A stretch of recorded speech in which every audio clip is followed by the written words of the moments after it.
Rians, apa kabarnya? Wah, sudah 20 hari nih puasanya, belum bolong kan? Tetap semangat ya. Saya Kori Olivia juga tetap semangat menemani Anda dalam program Jelang Beduk Maghrib bersama Ustadz Sukron Makmun, intelektual Nahdlatul Ulama sekaligus penulis buku Moderatisme Islam dalam konteks Indonesia Kekinian. Assalamualaikum Ustadz Sukron, apa kabar? Waalaikumsalam warahmatullahi wabarakatuh. Baik sekali Mbak Kori. Alhamdulillah. Alhamdulillah. Ustadz, hari ini kita mau bahas tentang orang-orang yang merasa posisi agama di atas negara. Jadi mereka berani menunjukkan kebencian kepada pemerintah yang dinilai tidak searah dengan jalan pikirannya.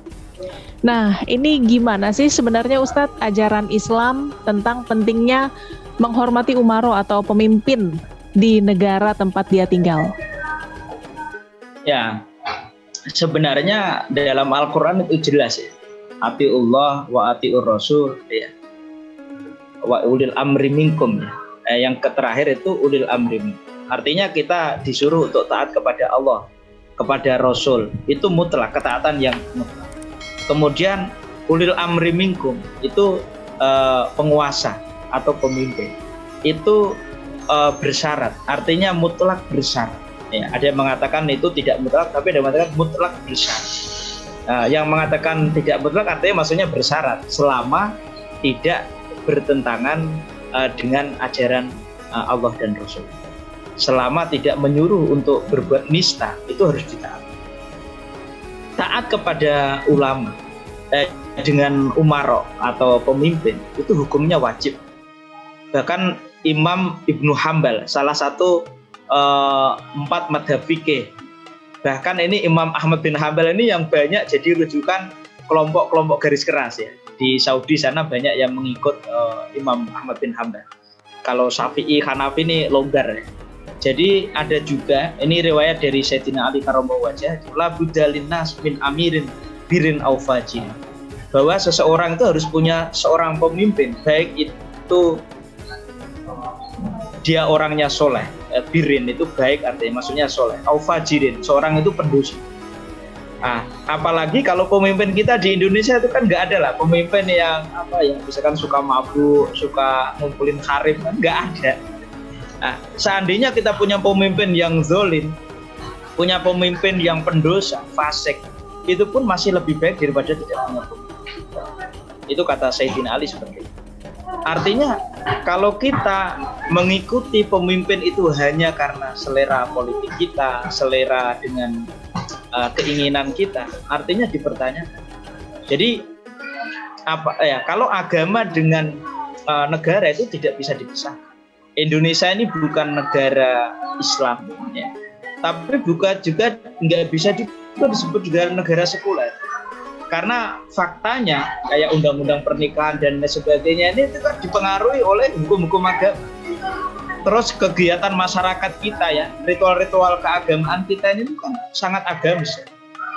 Jadi agama dan negara ini punya simbiosis yang punya hubungan yang mutualistik yang sangat baik. Jadi tidak bisa dipisahkan. Kalau kata Kiai Wahab Hasbullah itu dulu, kalau kamu ingin memisahkan agama dan negara itu maka pisahkan manisnya gula dari gula itu sendiri. Ya tentunya nggak bisa. Indonesia ini sangat ideal. Negara Timur Tengah itu tidak punya Pancasila kayak kita, makanya gampang perang. Tidak punya ulama-ulama seperti ulama-ulama NU dan Muhammadiyah, sehingga gampang perang. Jadi tidak ada yang lebih ini. Jadi agama dan negara itu hubungannya mutualistik, ya, tidak bisa dipisahkan. Nilai-nilai agama menjadi spirit hidup bernegara. Tapi bernegara dengan kekuasaan itu juga untuk melindungi agama. Karena coba kalau kita beragama tapi tidak ada satu negara yang settle, nggak bisa. Coba orang Afghanistan mau ibadah, orang Palestina mau beribadah takut ada bom jatuh atau ada peluru yang nyasar ya. Adanya negara, makanya kita wajib mentaati pemimpin. Karena dengan adanya pemimpin, negara ini jadi aman. Semuanya bisa terkendali dengan baik ya. Orang-orang yang menyerukan melawan pemimpin itu orang itu dipertanyakan pemahaman keagamaan. Bahkan terminologi setan itu artinya begini, orang yang buruk kemudian mengajak orang lain untuk ikut, ya.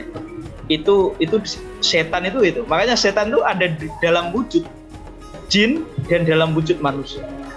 Nah, setan yang dalam rupa manusia ini yang sangat mengkhawatirkan, dan sekarang banyak di sekitar kita seperti memprovokasi, mengajak. Padahal Indonesia aman-aman aja. Presiden kita ini beragama Islam, menteri beragama Islam, apalagi yang mau ditunggu? Kalau dikira kriminalisasi ulama itu bohong besar. Saya kalau misalkan mau khotbah di Singapura itu harus pakai panduan MUIS. Di Saudi orang nggak punya izin dari pemerintah untuk ceramah, itu nggak boleh ceramah. Melawan pemerintah langsung diturunkan, bisa langsung dibentuk. Di Indonesia ini semua orang boleh berbicara, boleh ngomong. Artinya kita ini sangat baik. Pemerintah ini tidak ada kriminalisasi ulama. Ini ya sangat baik, dan kita sesama Islam, penguasa berapa sih menteri yang non Muslim bisa dihitung.